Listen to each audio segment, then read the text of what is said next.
أرجو ألا نضحك على أنفسنا، أو أننا نأخذ هذا الكلام من أذن ونخرجه من الأخرى. والله إنه لحق، وما أخبركم به هو الحق، وأنتم تعلمون في قرارة أنفسكم أنه الحق، ولكنكم تغالطون أنفسكم. أنتم تغالطون أنفسكم وتضحكون عليها. تنفض كل هذا الكلام من أذنك بوقت خروجك من هنا. ولكن العاقل، أنا أعلم أن هناك من عقل هذا الأمر وسيعمل لما بعد الموت، يقدم الطيبات، يقدم الحسنات، يعين الضعفاء، ينصر الضعفاء، ويعين الفقراء، ويفعل كل ما في وسعه لعل الله يخفف عنه هذه السكرات. وادعوا الله لعله يستجيب لكم إن شاء الله.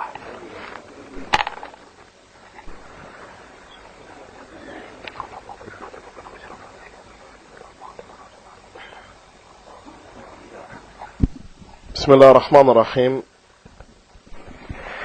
Le discours d'aujourd'hui, c'était sur la mort et la vie. Le cheikh nous a parlé, nous a donné une information, c'est qu'à chaque fois qu'Allah subhanahu wa ta'ala parle de la mort dans le Coran, quand il parle de la vie et de la mort, il ramène d'abord la mort. Donc Allah ne dit jamais dans le Coran la vie et la mort, mais il dit le contraire, la mort et la vie. Dans un verset, il dit gloire à celui qui a créé la mort et la vie. Dans la sourate Baqarah aussi, il dit dans un autre verset, c'est lui qui vous a donné la mort. Par la suite, il vous a donné la vie. Et il va vous tuer encore une deuxième fois. Pourquoi Allah subhanahu wa ta'ala ramène la mort dans le Coran avant la vie? Alors que nous, dans notre logique, quand nous parlons, nous ramenons toujours la vie avant la mort. Autre chose de plus encore, c'est que nous préférons parler de la vie au lieu de parler de la mort.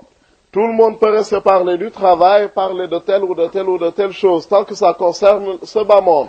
Mais la mort, c'est qui s'en souvient? C'est qui se prépare à la mort de la même manière qu'il se prépare au iftar, par exemple, le soir, ou de la même manière qu'il prépare son voyage? Donc sachez qu'Allah subhanahu wa ta'ala, dans le Coran, commence par parler de la mort pour deux choses. D'abord son importance, car c'est le seul rendez-vous que tu ne peux pas rater. Aujourd'hui, tu peux te préparer pour partir en voyage. Tu peux partir comme tu peux ne pas partir. Tu peux avoir des inconvénients de dernière minute qui vont te retenir. Alors que la mort, c'est un rendez-vous que personne ne pourra rater. Tout le monde sera présent. C'est le jour où tous les hommes seront ressuscités. Tout le monde sera là. Donc la mort est inévitable. Et la vie de Barzakh, qui précède la résurrection, est inévitable. Donc, voilà pour son importance, Allah subhanahu wa ta'ala l'a mis au début. Donc, quand il dit Tabarakalladhi biyadihil mulk wa huwa ala kulli shay'in qadir alladhi khalaqal mawta wal haya, celui qui a créé la mort et la vie. Autre chose aussi, pourquoi Allah subhanahu wa ta'ala le met en avant? Parce que nous l'oublions beaucoup. Nous préférons parler de la vie, parler de tout, mais sans parler de la mort. Alors, il est temps que nous nous disions que de la même manière que notre Seigneur nous a donné la vie, de la même manière que nous avons vécu dans ce bas monde, il y a un rendez-vous qui va arriver. Et ce qui est beaucoup plus difficile dans ce rendez-vous qu'est la mort, c'est que personne ne pourra s'absenter. Personne aussi ne sait le moment où il va arriver. Personne parmi nous ne peut prédire le jour de sa mort. Donc, il faut se préparer à ce jour. Et même, il y a autre chose. Il y a les bonnes actions que tu fais matin et soir. Tu les fais pourquoi? Pour diminuer l'agonie de la mort. Quand l'agonie de la mort arrive, il arrive avec des difficultés corporelles, physiques. Et le fait de faire des bonnes actions diminue donc cette agonie.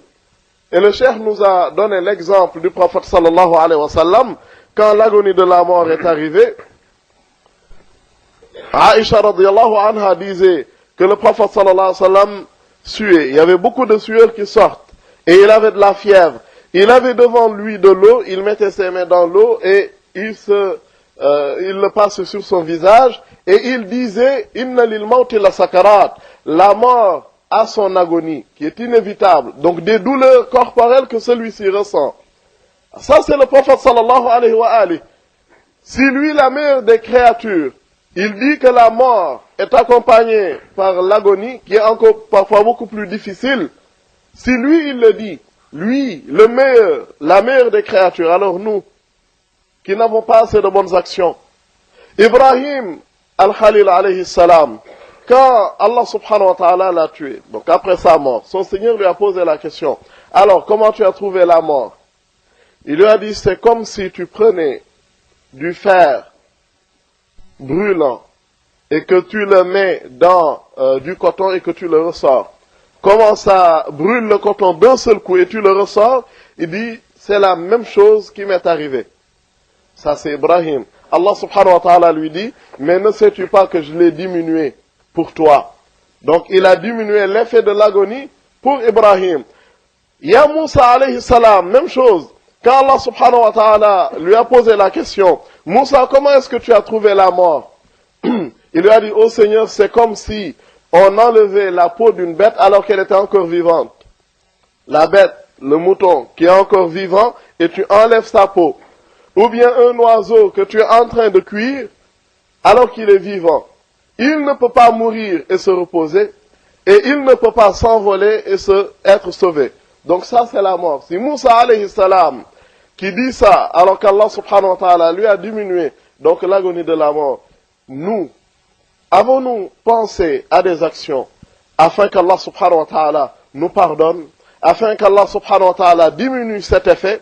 Et même, est-ce que nous pensons suffisamment à ce jour que nous ne connaissons pas? Le prophète sallallahu alayhi wa sallam, un homme lui a posé la question, c'est qui est le meilleur des croyants, c'est qui? Le prophète sallallahu alayhi wa sallam lui dit, le meilleur des croyants, c'est celui qui a la plus belle moralité, le plus bon comportement. Et il dit, et c'est qui le plus malin? Le prophète sallallahu alayhi wa sallam, il dit, le plus intelligent, c'est celui qui pense à la mort et qui pense et qui œuvre pour ce qui va venir après la mort. Voilà celui qui est le plus intelligent. Dans un autre hadith, le prophète sallallahu alayhi wa sallam, il dit, l'intelligent, c'est celui qui préserve son corps de faire du haram et qui agit selon ce qui va venir après la mort. Donc il s'attend à la mort. Bref, le discours, le cheikh nous a exhorté le maximum possible pour nous rappeler que la vie, c'était comme si nous étions en voyage dans un train. Et à chaque fois que celui-ci s'arrête, certaines personnes descendent et d'autres continuent le chemin, mais il y aura toujours une étape finale, il y aura toujours dernier arrêt. Donc nous devons tous descendre de ce train qui est la vie. Il faut penser à ces moments. Pensons au jour où nous serons tous devant Allah subhanahu wa ta'ala. Qu'est-ce que nous avons fait, qu'est-ce que nous n'avons pas fait. Et pour cela, il faut être bienfaisant. Il faut faire des actes, il faut prier. Penses-tu à tes prières quand on va te poser la question pourquoi tu ne les avais pas fait? La zakat, le pèlerinage, les bonnes actions, tes voisins, ta famille, tous ces biens tu seras interrogé. Et surtout sur ton argent. Allah subhanahu wa ta'ala, on va te questionner surtout une seule fois. Pourquoi tu n'as pas prié? Ou bien, pourquoi tu n'as pas fait le pèlerinage? N'importe quelle chose, on te posera la question une fois. Sauf ton argent. Comment tu l'as eu? Et où est-ce que tu l'as dépensé? Et les compagnons, c'était des gens, la zakat, pour eux, la zakat c'est une obligation, tout le monde est d'accord là-dessus, donner la zakat, pas de problème, mais pour être sauvé, ils se précipitaient pour donner la sadaqa. Donc la sadaqa qui n'est pas obligatoire, ils se précipitaient pour donner la sadaqa. Alors que maintenant il y a des gens, on leur demande que la zakat et ils ne la donnent pas. Alors ne pense même pas qu'ils vont donner la sadaqa. Il y a troisième chose que les compagnons se faisaient entre eux, c'est de se donner de petits cadeaux entre eux. Comme le prophète sallallahu alayhi wa sallam le dit, donnez-vous des cadeaux mutuellement et vous allez vous aimer. Et même si c'est un riche, tu as de l'argent, tu lui offres quelque chose, tu lui donnes de l'argent, ce n'est pas parce qu'il en a besoin, mais c'est pour lui faire plaisir, lui donner la joie dans son cœur et gagner Allah subhanahu wa ta'ala. Aïcha radiyallahu anha un jour a vu Othman ibn Affan, et quand on parle d'Othman, il y a pas simplement la piété qui vient, mais il y a aussi la richesse, car il faisait partie des compagnons les plus riches. Il a vu Othman, elle lui a posé la question, tu pars où? Othman lui dit, je vais aller voir Abdurrahman ibn Auf. Il lui dit pourquoi? Elle lui dit pourquoi? Il lui dit parce qu'il m'a donné de l'argent. Donc il m'a envoyé de l'argent, il m'a fait plaisir, je vais aller lui rendre visite pour lui faire plaisir. Et Aïcha était étonnée, il lui a dit, mais tu prends la sadaqa maintenant alors que tu es riche? Othman lui dit, non, ce n'est pas de la sadaqa qu'il m'a donné, mais c'est une action de bien qu'il m'a fait, il m'a fait plaisir, donc moi aussi je vais aller lui rendre visite pour lui faire plaisir. Ala kulli hal, ce qu'il faut retenir, les frères, c'est que de la même manière que nous avons reçu la vie, Allah subhanahu wa ta'ala va nous ôter cette vie. Et nous serons tous devant lui. On va nous interroger sur tout ce que nous avons fait, pourquoi nous l'avons fait, ce que nous n'avons pas fait, pourquoi nous ne l'avons pas fait, comment nous sommes préparés pour ce jour, et ce jour-là, on ne pourra plus retourner en arrière. Donc, donnez du temps